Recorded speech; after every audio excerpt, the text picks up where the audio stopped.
Allegiance to the flag of the United States of America and to the republic for which it stands, one nation, under God, indivisible, with liberty and justice for all.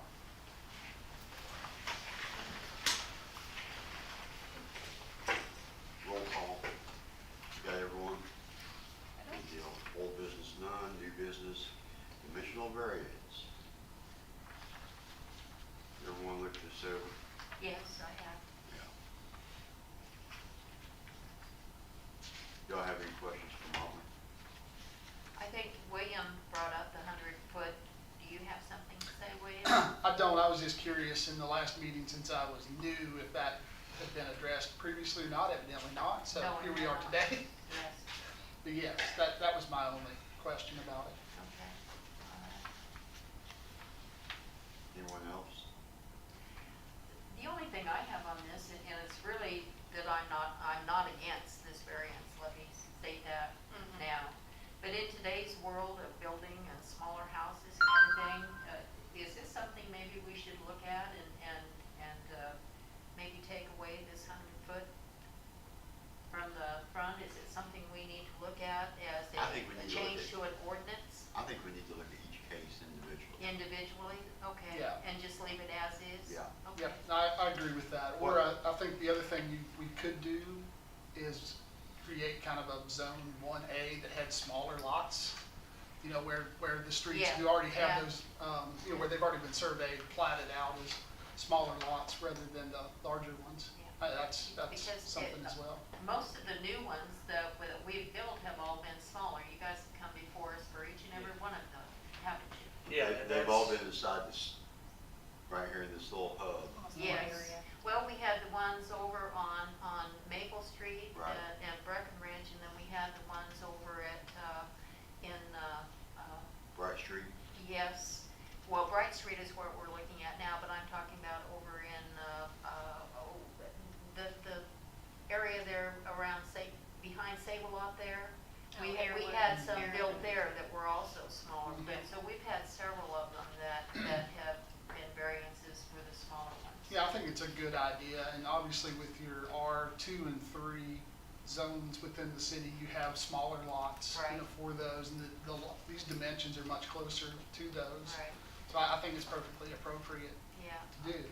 I would also hope that someplace down the line we will get maybe some apartments or we need more housing here.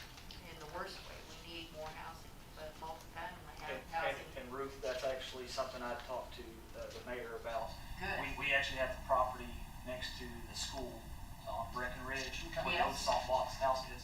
So that salt box house, we've actually been taking estimates on getting tore down. But with some of I've actually talked to Ann too about this. We're looking at possibly doing an R3 zone change to that and looking at putting 18 apartment units actually in there, which is going to help out tremendously. Stacy has been, you know, that was the one thing that I'll tell you. The first house that we sold, which sold to Jason Linden's daughter. Yes. We actually had an offer the first day it was listed from a group out of Nicholasville wanting to do an Airbnb. Yes. he actually had me go back to them and offer up till 10,000 over what we were even asking for it. And he's like, I'm not, he said, I'm not, I told the mayor I wasn't gonna do this, I wanted housing for people, not Airbnb. So he stuck with Wonderful. that Wonderful. too, so, and the second house is up, the blue house is already sold too. Yeah. It's a retired gentleman, that his son lives over on Maple Street, and he's moving from Georgetown Yeah. here. And then we've already had people, this third house, already have people asking about it. Well, I, for one, think that's wonderful news. I'm so appreciative that we've got people that are thinking about the housing needs here. I have people come up to me every day and say, hey, I work here, but I can't afford to rent here. Yeah. Or even find a place being available. So I welcome what's going on. Thank you. The other lots, the other homes that are out alongside there are all this size, aren't they? Yes. Roughly? Yes. Okay. Yes. And also, that's the other thing that we did whenever I was citing this out. All the houses, we went to exactly the distance they were off the front of the lot anyway. That way it would be line of sight to the front of our houses. I didn't want them sitting behind the others or sitting in front of the others. Right. And that's the reason that we've kind of looked at that variance off there. We made sure that we stayed enough off of the cities. And- You know, And that's a good thing, because I know that the variance that was approved next to me, that trailer is sticking out until I'm back in a hole. yeah.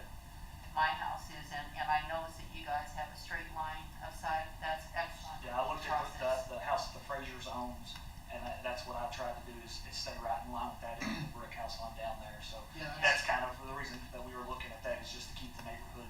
Right, no, that's great, you know, the kind of the rhythm of Yeah. the buildings down the street are good, and I like the second, you know, having a two-story house as well. I think that's a good addition. Well, and that's the reason that the variance in the beginning, because we have that porch that wraps around that house. Right. And it actually makes it to where somebody can sit there, and you got a parking lot in front of you, but you can actually look at 213 and the way that that house is designed. So it makes it to where somebody can sit out on the porch and enjoy their house and be inside city limits. Right. Now, also, Mr. Coffey had mentioned that he has done certain things for water abatement. Yes. Now, this new house, will this also have Yes, water actually, abatement we've there got, also? we've got the second one's already, the hose been dug. So what it is there's a water table at about 10 feet. That Yes. actually, where we hit rock and it runs under the city. So technically, there's a river that runs under middle of Stanton. What we have done is dug down to that 10-foot mark, and then we actually used number 2s to create a drainage pit that pulls water. Since we did it on the first house there, actually the Fraser's lot beside us has dried up. So Good. it was actually holding water, and that's what I was talking to Willie about. We had came down through there, like, they actually took a telephone, the electric company actually took a 650 truck actually through between the two houses the other day to put a telephone, and you can't even hardly see where they drove. So, and those lots were swampy areas when we first got them. So that's some of the things that we had kind of done to help out with the water retention, because it's actually flowing from that other lot over, or that other street over. And then the alleyway that's in the back of it, if you cut it all the way down behind all the houses, then it's actually would dump onto another property and flood the property that Dale Allen and Scott Graham owns. Yes. And which would cause more issues and would also cause flooding at Washington Street. Yes. So we kind of done a little research and little digging and stuff on our side just to try to help take care of that issues. So, you know, this area's always been wet. Exactly, and I hope that what you're doing may be used by other builders in the future. If this is a solution to the problem, because everybody's got problems with water Yep. sitting underneath their house. I mean, you know, it rots out joists and everything else, so I hope this works really, really well. And have you gotten anything from these people that were notified? Okay. I'm part of that, So for there's- meaning one positive or okay. negative. No one's here. Yeah, okay. Okay. Any other questions? Comments? I'd like to make the motion that we approve this variance 250038 for Stacy Coffey on 43 Bright Street. Motion's been made. Do I hear a second? I'll second. All in favor, signify by saying aye.